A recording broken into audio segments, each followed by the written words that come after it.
You spend over $877 billion a year on defense. The U.S. Department of Defense 2023 confirmed that figure. Your bases stretch from Bahrain to Qatar. Your carrier groups move through the Persian Gulf on rotation. The assumption is that presence equals control. It doesn't, not anymore. Right now, as you read this, a country you are not at war with holds near real-time coordinates for your aircraft, your maintenance schedules, and your base perimeters, not estimates, coordinates. The targeting was completed before you were told it was possible. This changes the balance. The contradiction is precise. You control the most expensive military infrastructure in human history, and the cost of neutralizing it has dropped to the price of a satellite data agreement.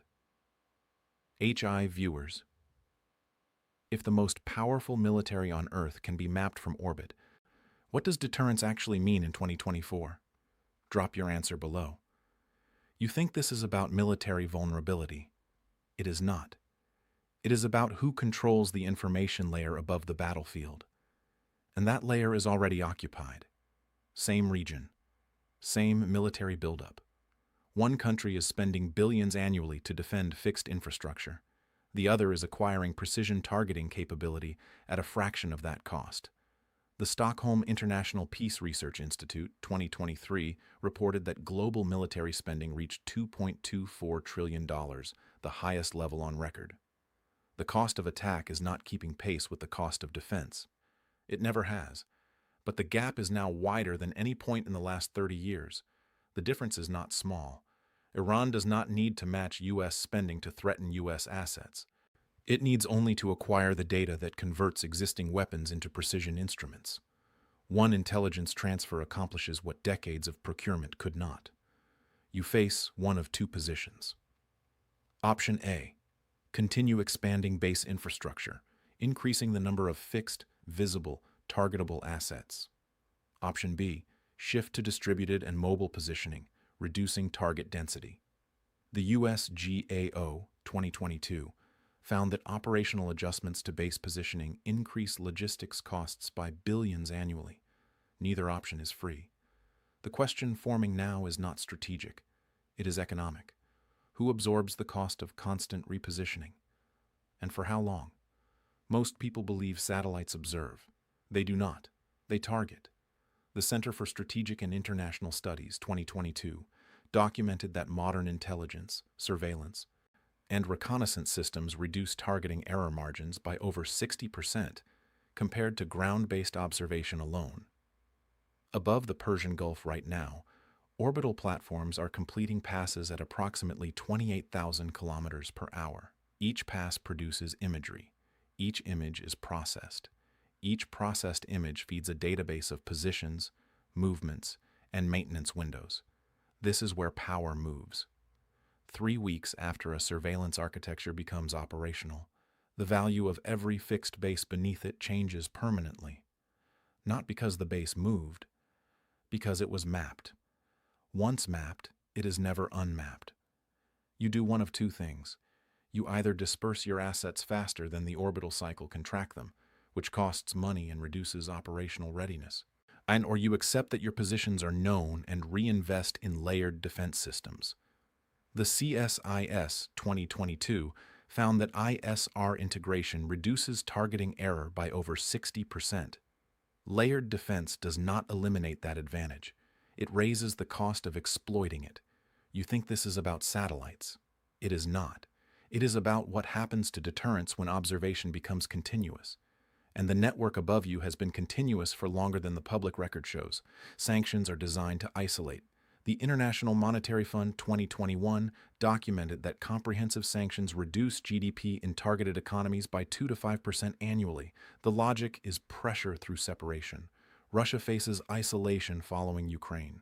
Iran has operated under isolation for decades. 2 sanctioned states, 2 parallel economies, 2 governments with aligned interests in reducing American regional dominance. Nothing changes, except everything. The exchange that followed was not ideological. It was structural. Russia holds one of the most advanced space-based reconnaissance networks in the world. Iran holds missile arsenals with demonstrated range across the Gulf theater. each possesses what the other needs. The transaction required no currency. It required only coordination. By the end of 2023, according to assessments reviewed by multiple Western intelligence services, Iran's Islamic Revolutionary Guard Corps was receiving processed satellite imagery from Russian Persona-class platforms, which carry optical resolution estimated at 30 centimeters. That resolution distinguishes individual aircraft from one another on an active runway. Secondary alliances between sanctioned states are now operating outside the financial and intelligence frameworks Western institutions were built to monitor. The IMF model of pressure through economic isolation was designed for states operating within the global system. Russia and Iran are constructing a parallel one. You think this is about two countries cooperating. It is not. It is about a structural shift in how sanctioned states generate leverage. And that shift is already producing capability. Iran already had range. The Shahab-3 ballistic missile series covers the entire Gulf theater. The Fateh 110 reaches bases in the UAE and Qatar. The arsenal exists. What it lacked was precision. The International Institute for Strategic Studies 2023 assessed that precision guidance systems increase strike effectiveness by over 3 times compared to unguided ordnance at equivalent ranges. 3 times. That is not a marginal improvement. That is the difference between a strike that damages and a strike that disables. This changes the balance. Before the satellite arrangement, Iran could point at a base on a map. Now it can point at a specific hardened aircraft shelter on the northeast quadrant of that base, during the 6-hour window when the maintenance crew rotates and the active defense system runs on reduced staffing. 5 years ago, that level of operational intelligence required a human network inside the target facility.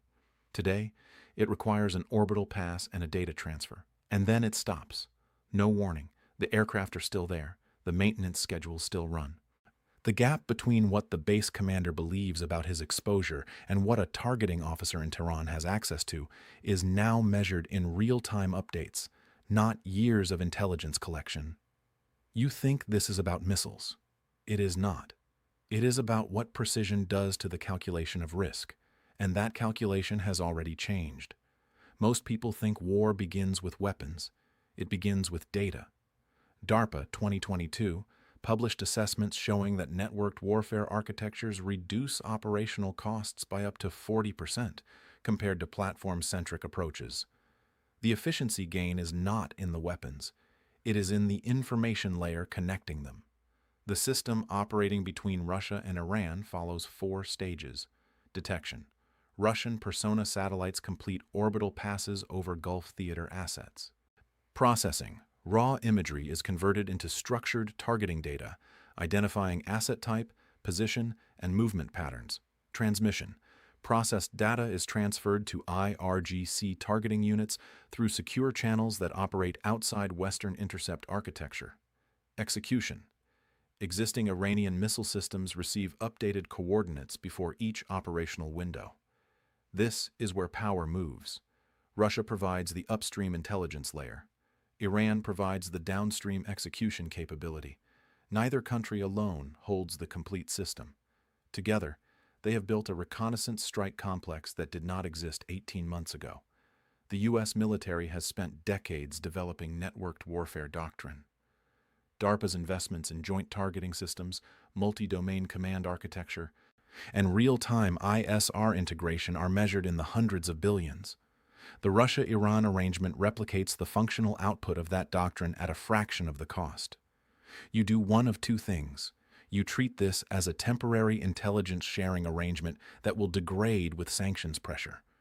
Or you treat it as a structural capability that will persist and expand regardless of diplomatic conditions. The evidence, based on 18 months of continuous operational development, supports the second interpretation. You think this is about Russia and Iran. It is not. It is about the template they have now demonstrated for every state seeking precision strike capability without a domestic satellite program. And that template is already being studied. You spend billions to protect your assets. But protecting them now requires something that was never fully priced into the defense budget: constant movement. The U.S. Government Accountability Office 2022 found that operational adjustments driven by threat environment changes increase annual logistics costs by multiple billions of dollars across Gulf theater commands. Static infrastructure cannot defend itself against continuous surveillance. The base is visible. The aircraft on it are visible. The rotation schedules are visible. The only response to persistent overhead observation is persistent relocation. The difference is not small. 3 weeks of modified operational posture across Gulf bases, repositioned aircraft, adjusted patrol patterns, increased active defense readiness, costs more than the entire Russia-Iran satellite data arrangement cost to construct. The cost asymmetry is not theoretical. It is documented in logistics expenditure reports that are not classified. By the end of a sustained posture adjustment cycle, the defending side has spent more on repositioning than the targeting side spent on acquiring the capability that forced the repositioning. This is the economic logic of modern asymmetric pressure. Who absorbs these costs? Not the country that built the satellite network, not the country that received the targeting feed. The country that owns the fixed infrastructure and is now paying continuously to make it less predictable.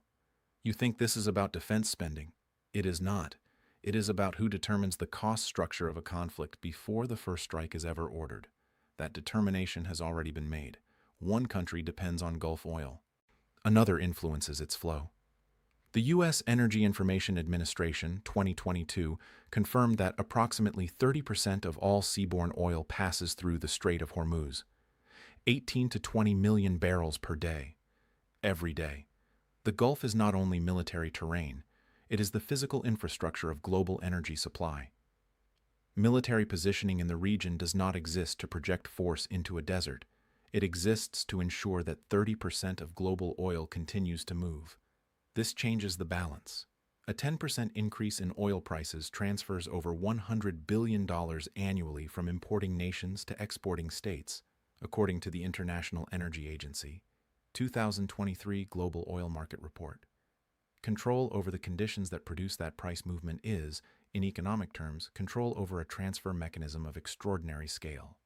When Iran acquires the capability to credibly threaten Gulf shipping infrastructure, not just military assets, but the terminals, the loading facilities, the transit lanes, the price signal moves before any action is taken. The threat itself is the leverage. You do one of two things. You maintain current basing posture and accept that insurance premiums, shipping adjustments, and energy market volatility are the permanent cost of Gulf presence. Or you redesign the posture entirely, accepting that redesign will cost more in the short term than the volatility it is designed to prevent. You think this is about military positioning. It is not. It is about who controls the conditions that determine the price of energy for every economy on Earth, and those conditions are now contested in ways they were not 18 months ago. Conflict raises risk raises prices, someone always benefits. The World Bank, 2023, found that geopolitically driven supply disruptions increase global inflation by up to 1.5 percentage points. That is not a local consequence. That is a transfer of economic pain from the point of conflict to every economy that depends on the supply chain running through it. Gulf maritime insurance premiums increased significantly through 2023. Shipping companies began rerouting. Defense contractor equity moved quietly for months before public assessments caught up. Markets priced the shift before the intelligence assessments were published. This is where power moves. War redistributes capital. It does not destroy it evenly. The states that hold energy reserves gain leverage when supply uncertainty rises. The states that hold defense manufacturing capacity gain revenue when threat perception forces procurement cycles. The states that hold neither absorb cost. 3 categories of economy respond differently to sustained Gulf tension. Energy exporters gain pricing leverage. Defense manufacturers gain procurement contracts. Import-dependent economies absorb inflation, currency pressure, and reduced growth. The question forming at the end of this chapter is not whether the instability is accidental. The question is, who built the conditions that produce it, and who designed an economic position to benefit from those conditions persisting? You think this is about conflict. It is not. It is about the financial architecture that profits from conflict remaining unresolved. And that architecture has been running for longer than the satellite agreement that made it visible. Most people believe each conflict is unique. The mechanism repeats. The Stockholm International Peace Research Institute 2023 found that global defense spending rises following every major geopolitical shock without exception across every decade of data since 1949. The pattern is not speculation. It is the most consistent finding in 75 years of military expenditure research. You step back from the satellite arrangement, the precision targeting, the energy leverage, the insurance premiums. You look at the structure underneath all of it. Every component was predictable. Russia needed a committed partner with aligned regional interests. Iran needed capability its domestic program could not provide. The exchange was inevitable. The only variable was timing. Nothing changes. Except everything. The same conditions that made this arrangement inevitable are already present in other theaters. States under sanctions pressure, holding conventional arsenals that lack precision, operating near infrastructure that global supply chains depend on. The template is established. The question is not whether it replicates. The question is where. The decision made sense in the moment. The risk was underestimated until it was too late. This is how power systems quietly shape outcomes, not through declarations, through arrangements, through data transfers, through orbital passes that no one announces and no one intercepts. Your grandfather lived through wars shaped by systems he never saw. Your father paid the economic cost of those decisions and called it stability. The structure was already in place before you were old enough to question it. Global power does not depend on conflict alone. It depends on the economic systems that make conflict profitable. This is Warnomix. We exist to examine these systems before they finish their work, to identify the patterns that determine financial outcomes long before those outcomes arrive. The ledger always balances. It has balanced in the same direction for 3 generations. This channel exists to make sure it does not balance that way for a 4th.